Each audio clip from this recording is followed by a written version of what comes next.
Imagine you woke up this morning and found yourself to be completely illiterate. Perhaps it feels like you're here. Or maybe here.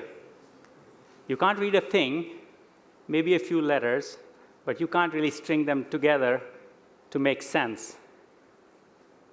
Now, how would that impact your life? You wouldn't be here at a TED Talk if you were illiterate. In fact, you wouldn't be able to use your cell phones. No email, no Facebook, no Twitter, no Google Maps, and maybe one good thing, no texting while driving. Now, that was a theoretical exercise for us, but for this mother and child, it's a daily disadvantage. Imagine he's sick and she needs to take him to a doctor in the city.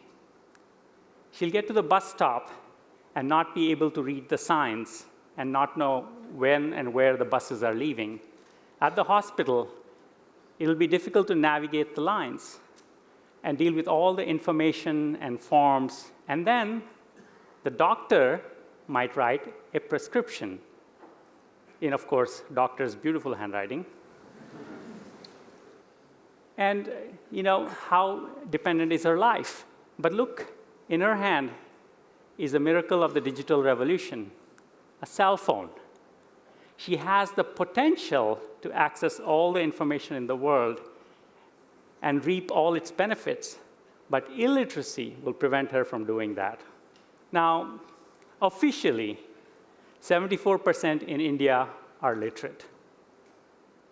But we all know that the majority of the literate, so-called literate, actually cannot read even the headline of a newspaper. In fact, the problem starts early. Most children today in India are in school, but learning very poorly. In fact, so poorly that in class 5, only 1 out of 2 children are able to read a class 2 text. So the literacy pie actually looks something like this. Only 30% of Indians can actually read a newspaper. The remaining 70% are either completely illiterate in the red, or a big number, 467 million in the yellow, weak literates. They have some alphabetic familiarity, but they really can't read anything, simple text even.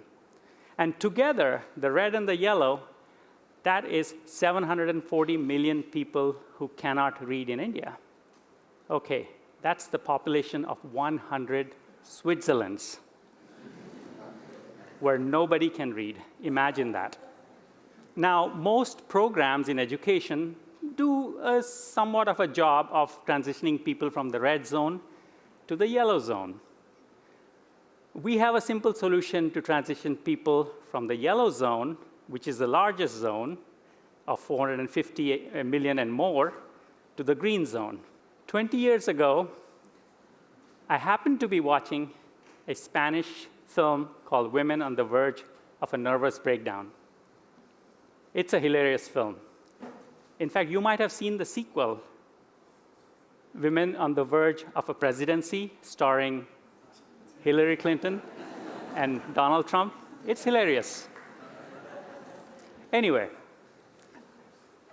now this Spanish movie had English subtitles, and I wished that the subtitles were in Spanish because I was a student of Spanish and I wanted to catch the dialogue. And then I made a casual comment to my friends, well, why not subtitle Hindi film songs in Hindi and so on in all the 22 official languages of India, and perhaps India would become literate. So my idea was to subtitle Bollywood film songs, and I call this idea Same-Language Subtitling, or SLS, which essentially means literally reading along to what you're hearing. Indians love Bollywood. Bollywood moves the passion of millions of people, and this guy is actually known as Big B in India. Here's a sample.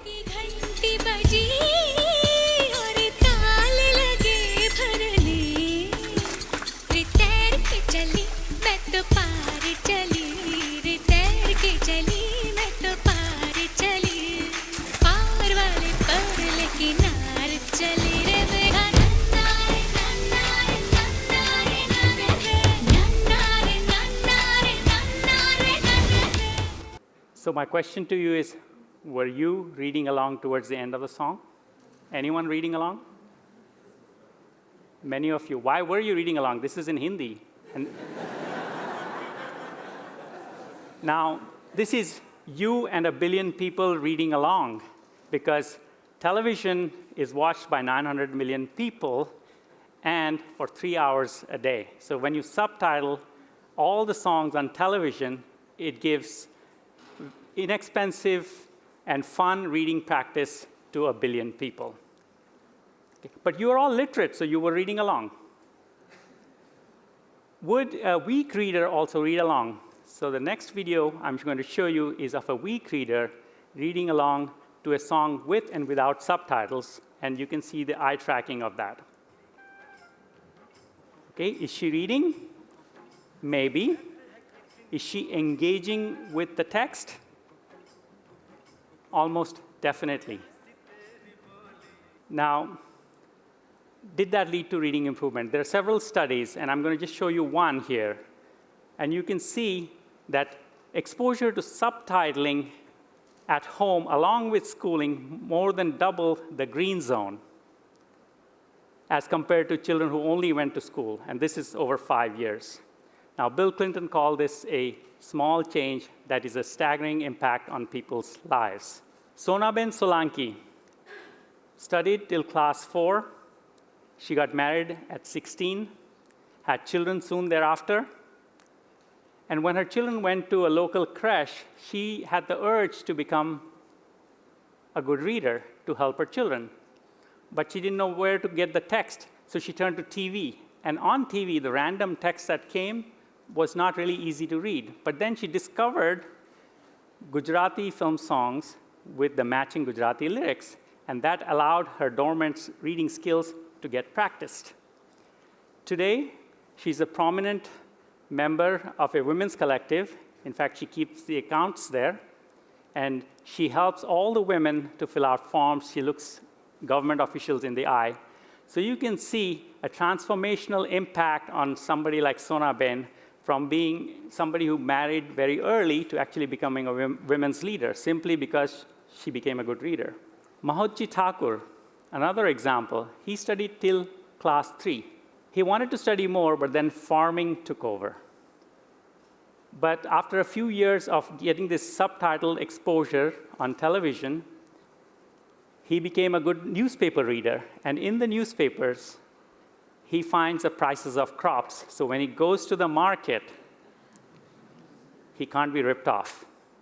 How much does it all cost?